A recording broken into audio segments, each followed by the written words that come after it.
Malugod na tinanggap ni Pangulong Ferdinand R. Marcos Jr. ang pagbisita ni Czech Republic Defense Minister Jana Černochová sa Malacanang kaninang umaga. Ayon kay Pangulong Marcos, mahalaga ang pagbisita ng Defense Minister dahil patunay ito na lalo pang yumayabong ang ugnayan ng dalawang bansa matapos ang pagbisita ng Presidente sa Prague.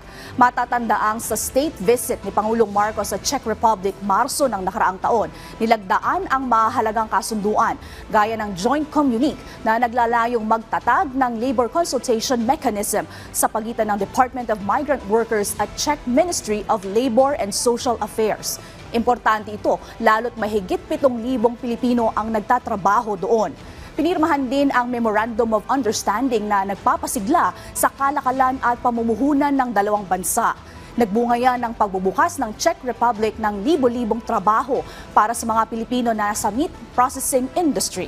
Patunay din ng magandang relasyon ng dalawang bansa ang pagbisita ni Czech Republic Prime Minister Petr Fiala sa Pilipinas noong 2023.